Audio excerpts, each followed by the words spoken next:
জনগণকে যদি জনগণের জীবন I am the last person, আমাকে রাস্তা থেকে সরাইতে হবে। যতক্ষণ পর্যন্ত এখানে জনগণের সামনে আপনারা আমাদের প্রতিনিধি, আপনারা আমাদের প্রশাসন, আপনারা আমাদের সাহস, আপনারা আমাদের সম্বল, কিন্তু আপনারা যদি আমাদেরকে বুড়ো আঙুল দেখান, হাইকোর্ট দেখান, বারবার ওই যে এসি রুম দেখান, আমরা কিন্তু এটা মানবো না। আপনাদের ব্যস্ততার থেকে মানুষের জীবনের দাম বেশি, মানুষের প্রতিনিধি আপনারা হয়েছেন। হ্যাঁ, তো আপনাদের এই বিষয়গুলো আমরা চাই বাংলাদেশের প্রশাসন, আমাদের যারা জনপ্রতিনিধি আছে, যেই হোক, সে নির্দিষ্ট কোনো দলের প্রতিনিধি না, সে পুরো মিঠাপুকুরের প্রতিনিধি হবে। সে পুরা মিঠাপুকুরের মানুষকে হয়রানি থেকে মুক্ত রাখার জন্য চেষ্টা করবে। সে মিঠাপুকুরের মানুষের হবে, মিঠাপুকুরের জনতার হবে। আমরা অতীতের আর দিনে ফিরে যেতে চাই না। আমাদের এখানে যদি রক্ত দিতে হয়, তারপরে আমাদের এখানে আমরা ফ্লাইওভার নিয়ে ছাড়বো ইনশাল্লাহ। ইনশাল্লাহ আপনারা ফুটওভার ব্রিজ দেবেন না কি দেবেন ওগুলো আমরা জানি না। আপনারা জনগণের সামনে উন্মুক্ত করবেন, জনগণের সামনে আপনারা বাজেট পেশ করবে যে আপনাদের আমরা ফ্লাইওভার করে দিব। ফ্লাইওভার করে দিলে আপনার ফুটওভার ব্রিজেরও দরকার নাই, আপনাদের ওই বসে থাকা ট্রাফিক পুলিশেরও আমাদের দরকার নাই। হ্যাঁ, আমাদের এসবের দরকার নেই। আপনারা ফ্লাইওভার দেন, আপনারা জানেন যেখানে যেখানে ফ্লাইওভার আছে সেখানে মাসেও একটা অ্যাক্সিডেন্ট হয় না। যেখানে যেখানে ফ্লাইওভার আছে সেখানে মাসেও একটা অ্যাক্সিডেন্ট হয় না। আর যেখানে যেখানে ফুটওভার ব্রিজ আছে মানুষকে আইন প্রয়োগ করেও ফুটওভার ব্রিজের উপরে তোলা যায় না। এখানে কতগুলো গাড়ি আটকে যাবে এটা কি আপনাদের ধারণা আছে? এটা করে এই যে মানুষগুলো কষ্ট পাবে সেটা কি দেওয়া ঠিক হবে কিনা?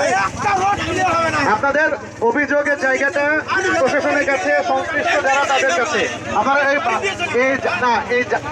এইখানে এখন যে এমন কোনো ব্যক্তি আসবে না যিনি মুমূর্ষ ব্যক্তি, যিনি হয়তো অ্যাম্বুলেন্সে আসলেন, অথবা তিনি এখন ইমার্জেন্সি কোনো কাজে তাকে রংপুর যেতে হবে। আপনাদের কাছে আমার অনুরোধ যে আলোচনার বিষয়, আলোচনা কখনো রাস্তার উপর হয় ভাইয়া, আলোচনা কখনো রাস্তার উপর হয় না, আলোচনা কখনোই রাস্তার উপর হয় না।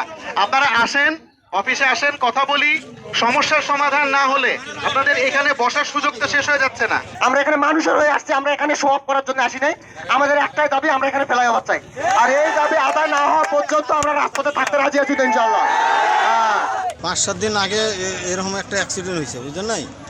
এখন বারবার এরকম অ্যাক্সিডেন্ট হচ্ছে, আমরা ফ্লাইওভার চাই। সাধারণ মানুষদের জন্য ফুটওভার ব্রিজ হবে এবং সেটার সাথে যেন যাতায়াতের জন্য যেন একটা ওভারব্রিজ দেওয়া হয়। এবং এই যে মোড়টা, এটা কিন্তু বাংলাদেশে হচ্ছে একদম প্রাণকেন্দ্র একটা রাস্তা, রংপুর টু ঢাকা। এখানে 15 মিনিট আগে একটা মোটরসাইকেল আর একটা ট্রাক অ্যাক্সিডেন্ট হয়েছে। ইউনো স্যার আমাদের বলছিল যে আপনারা আমাদের অফিসে আসেন, আমরা আপনাদের সাথে বলবো। আমরা সকাল থেকে ওনার অফিসে অপেক্ষা করছি ওনার জন্য, কিন্তু উনি আমাদের সাথে কোনো প্রকারের কথা বলে নাই। এখানে আমরা রবিবার আন্দোলন করছি, আমাদের এখানে বলছিল যে এখানে রবিবার থেকে ট্রাফিক পুলিশ দেওয়া হবে, কিন্তু সেদিন মাত্র 2 ঘন্টা ছিল। সেদিনের পর থেকে এখন পর্যন্ত কোনো প্রকারের ট্রাফিক পুলিশও এখানে দেওয়া হয়। এখানে প্রতিনিয়ত অ্যাক্সিডেন্ট হচ্ছে, কালকে রাতেও 2জন অ্যাক্সিডেন্ট হয়েছে।